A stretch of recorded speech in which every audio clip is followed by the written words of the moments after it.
Hejka, właśnie dotarło do mnie, że te kartony same się nie rozpakują. Dobrze, że w ogóle dotarło.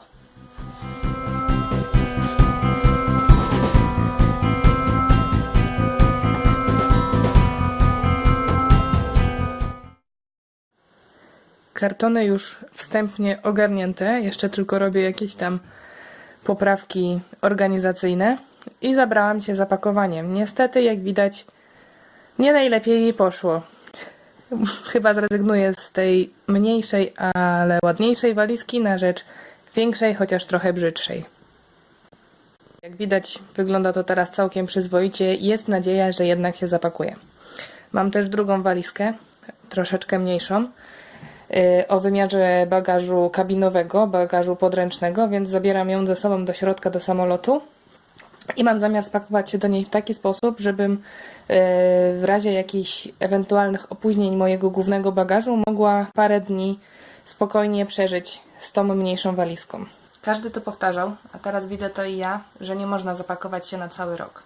To nie jest po prostu możliwe, bo mamy do dyspozycji tylko 23 kg bagażu głównego i 8 bagażu podręcznego, więc nie jesteśmy w stanie załadować tam rzeczy, które przydadzą nam się przez cały nadchodzący rok. Dlatego postanowiłam postawić raczej na ubrania, które przydadzą mi się w najbliższym czasie, a ponieważ będę mieszkała przez prawie 2 miesiące w Las Vegas, a potem przenoszę się na początku czerwca do Colorado Springs, pomyślałam, że przydadzą mi się raczej ubrania lżejsze, niekoniecznie ciepłe swetry. I tak będę miała już zimową kurtkę w razie czego, bo po prostu w niej lecę, gdyż nadal w Polsce jest bardzo zimno i w Nowym Jorku, z tego co sprawdzałam, jest bardzo podobnie do Polski, a tam spędzę pierwsze 3 moje dni w Stanach, ponieważ tak jak każda au pair będę przechodziła 3-dniowe szkolenie, tak zwane orientation, w hotelu pod Nowym Jorkiem. Moi rodzice zawsze powtarzali, że przede wszystkim w podróż należy zabrać dokumenty. No i coś w tym niestety jest, ponieważ bez pewnych dokumentów nie zostaniemy wpuszczeni do kraju, do którego lecimy. W przypadku USA najważniejszy jest paszport z wizą i formularz DS 2019, to jest formularz, który dostaliśmy od agencji. Myślę, że bez sensu, żebym wymieniała wszystkie potrzebne nam dokumenty, ponieważ to możemy sprawdzić na stronie internetowej naszej agencji, a także dostajemy bardzo dużo maili przed samym wylotem przypominających o tym, co jeszcze należy zrobić i co ze sobą zabrać.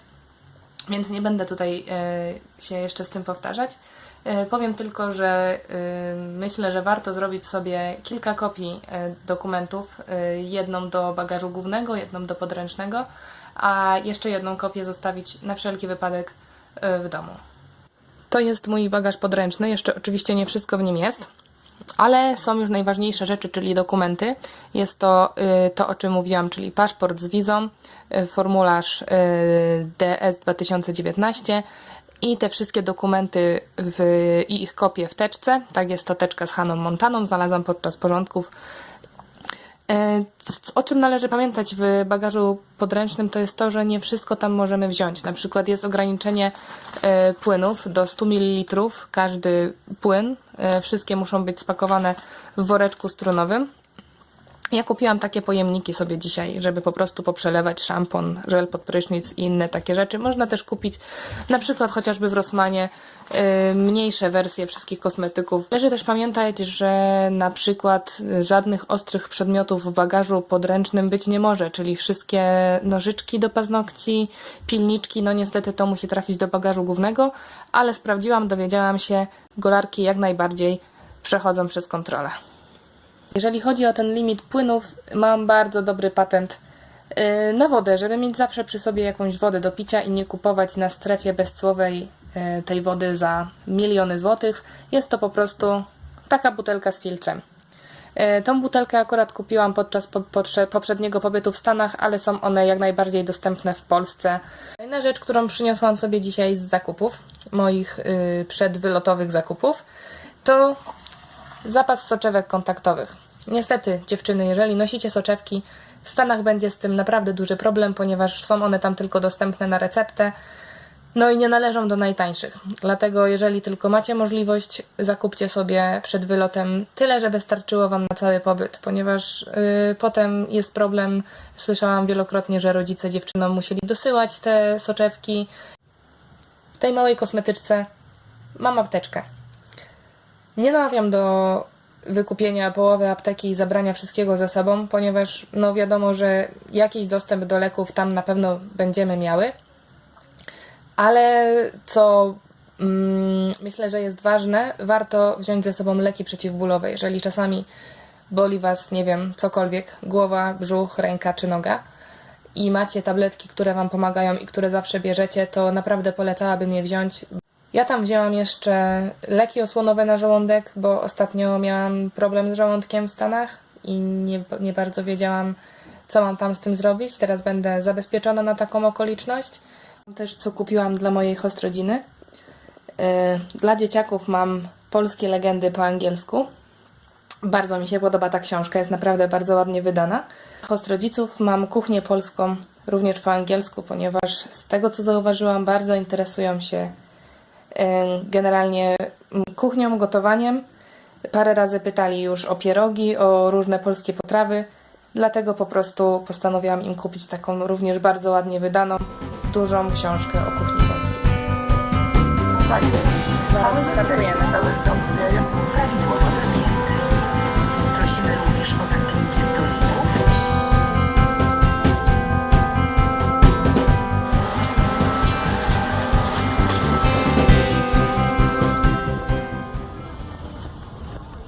Cześć, jesteśmy już w Nowym Jorku, to znaczy pod Nowym Jorkiem na szkoleniu. Wyglądamy jak kciuki. Wyglądamy jak kciuki, jemy śniadanie i jeszcze wczoraj w samolocie mówiłyśmy, że żadna nie jedzie do Nowego Jorku. A dzisiaj jadą wszystkie. I jadą wszystkie, bo każda w jakiś sposób tą wycieczkę do Nowego Jorku dostała. Teraz jemy, bo jesteśmy głodne. Aha, dobra, już. Jedziemy do Nowego Jorku. Właśnie zjadłyśmy lunch. Nie, to nie był lunch, to był dinner. Zjadłyśmy dinner w autobusie i wegetariański, ponieważ zapomniałam o tym, jak w normalnych kanapkach jest dużo szynki i na szczęście ktoś chciał się zamienić i dostałam wegetariański pyszny lunch z warzywkami i z serem. Więc jestem usatysfakcjonowana. I chipsy. I chipsy były też oczywiście. Wszystko było na miejscu i ciastko, ale nie wiem czy dobre, bo nie zjadłam. No, pogoda się zrobiła piękna, bo wyszło słońce. Cały dzień padało, więc no, będziemy oglądać jednak Nowy Jork w słońcu. Nowy Jork w deszczu to podobno nic ciekawego. Dwa tomaty i może mi te słońce świeci zaraz. Nie umieraj. Parts to get an idea how wide it is. Central Park's a big break. Teraz to już totalnie wierzę, że jestem w Nowym Jorku. Idziemy do jajek! Tak jest! Tylko jajka mam w głowie.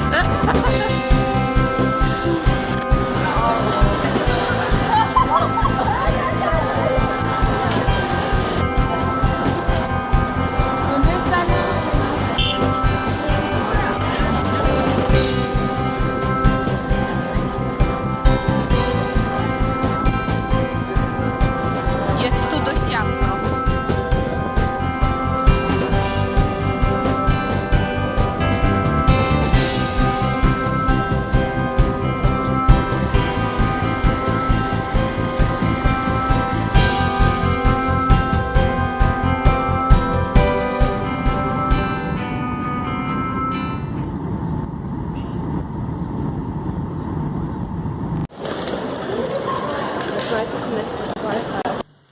Cześć, ja jestem już w Vegas, właściwie jestem tutaj już od 2 dni, ale jak przyjechałam była późna noc, byłam odebrana przez moją hostmamę z lotniska i przyjechałam i właściwie rozpakowałam się i poszłam spać. Wczoraj cały dzień spędziłam z dziećmi przyglądając się rutynie, przyglądając się temu jak dzieci się zachowują, a dzisiaj od rana byłam załatwić konto w banku i coś w rodzaju dowodu osobistego, takiego jakby ID tutaj, którego będę mogła używać.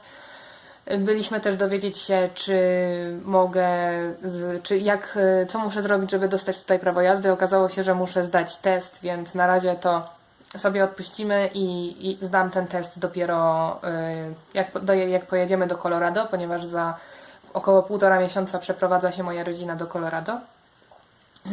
Mam teraz chwilę dla siebie, więc ogarnęłam takie różne rzeczy, jak na przykład nagrywam dla Was ten filmik, a również mam zamiar powiesić moją flagę i zdjęcia na tej ścianie. Dostałam taśmę klejącą i zaraz się za to biorę. Skończyłam, wygląda to tak bardzo ładnie. Cześć, minął już ponad tydzień, od kiedy jestem w Las Vegas u mojej host rodziny. Muszę przyznać, że czuję się tutaj naprawdę całkiem dobrze. Mam już załatwione wszystkie rzeczy, które powinnam mieć, czyli mam już telefon, konto w banku i wszystkie te rzeczy, które pozwalają mi się tutaj w miarę dobrze zadomowić. Mam na myśli zadomowić w Stanach, ponieważ nie za bardzo będę zadomawiać się w Las Vegas, więc czeka mnie kolejna przeprowadzka w ciągu ostatnich miesięcy. Przez ten tydzień zdążyłam już zrobić wiele naprawdę fajnych rzeczy. Byłam na hikingu w górach niedaleko Las Vegas. Są one właściwie wszędzie dookoła. Byłam w bazie Air Force. Byłam na offroadzie. Co jeszcze robiłam? Byłam na koreańskim grillu dzisiaj jako lunch. Byliśmy w restauracji, która oferuje koreańskiego grilla. To był mój pierwszy raz w życiu. Powiem Wam, że jedzenie było po prostu przepyszne. Wczoraj wieczorem byłam nawet w bibliotece. Wypożyczyłam sobie książkę, używając maszyn do wypożyczania książki. Jest to książka dla młodych dorosłych, ale taki jest właśnie mój poziom angielskiego. Dzisiaj nie za bardzo wiedziałam, co mam ze sobą zrobić, więc wzięłam ten kod, poszłam do 7-Eleven, kupiłam to, kupiłam także to i przyszłam do parku w pięknych okolicznościach przyrody poczytać sobie już wcześniej wspomnianą książkę. Także to tyle z tego filmiku. Mam nadzieję, że do zobaczenia w przyszłych.